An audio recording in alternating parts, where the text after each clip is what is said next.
Dante's Inferno, what we see is that sinners are meted out punishment that goes along with their crime.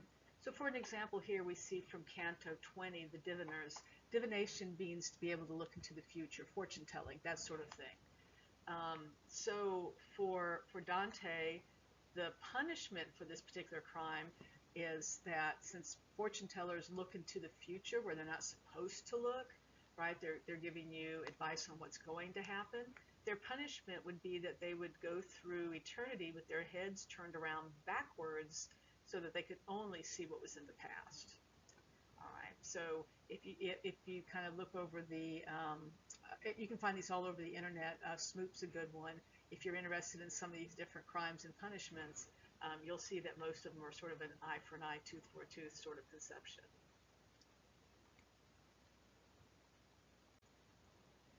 And this is an image of Canto 34, where the throne of Satan. So Satan is at the center of the earth.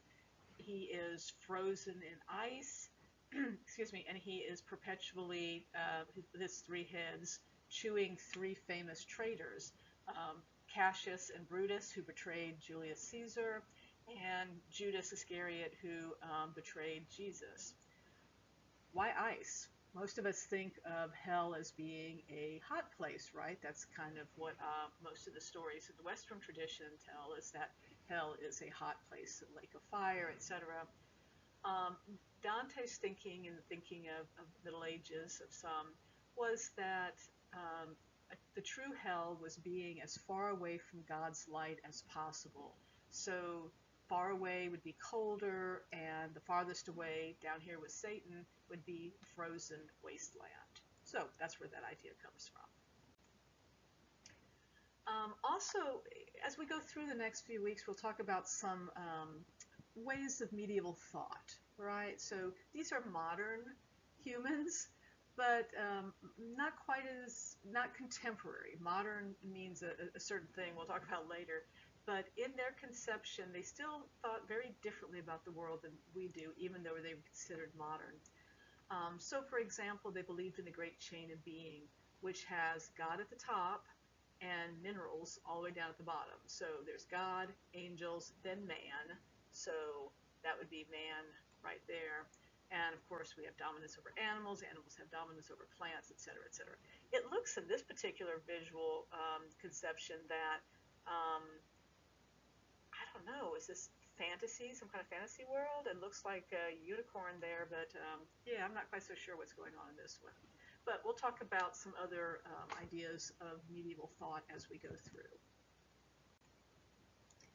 One of the things we could talk about in conjunction with Dante's Inferno is something called vision literature.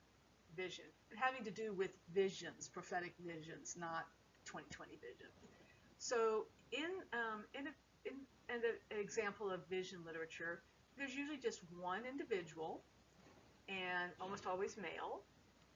Often he's sort of sleeping, and during that sleep his soul is separated from his body and goes traveling. So the body stays put and the soul goes traveling like in a dream state. This usually takes place over 3 days, so already you can see some similarities to Dante's Inferno, even though you haven't maybe read very much of it yet. His soul views heaven and hell, and of course that's what we have going on throughout the whole Divine Comedy. He usually has a guide, a guardian angel or some kind of saint. In our travels, we have the Roman poet Virgil for the first 2 books. And that guide sort of helps the traveler understand what's going on, and he also protects them as he goes. So there are scenes where they go through the underworld, and Virgil does protect them, either with giving them knowledge or protecting them from something physically. So this vision is usually a religious experience, a profound one that sort of helps the traveler grow in some ways. Other things that people are interested in is Dante's conception of the underworld and how it may be partly influenced by his own studies, partly influenced by medieval thought, and just partly influenced by his own imagination. But Dante's hell is concerned with the future, and it focuses on punishment, okay, for sins. Um, the Last Judgment, of course, is a Christian theme, and that's going to sort things out. Um, a person, if dying unrepentant, in other words, he hasn't confessed and tried to make his life better, then he's fixed forever in that part of hell. So, for example, with our image of the fortune tellers, if a fortune teller died without having tried to amend his ways and say, yeah, fortune telling is bad, I totally repent, then that's the crime that he'll be um, sent to hell for, and in that particular ditch or circle is where he'll stay. And finally, I have a couple of links to this wonderful site.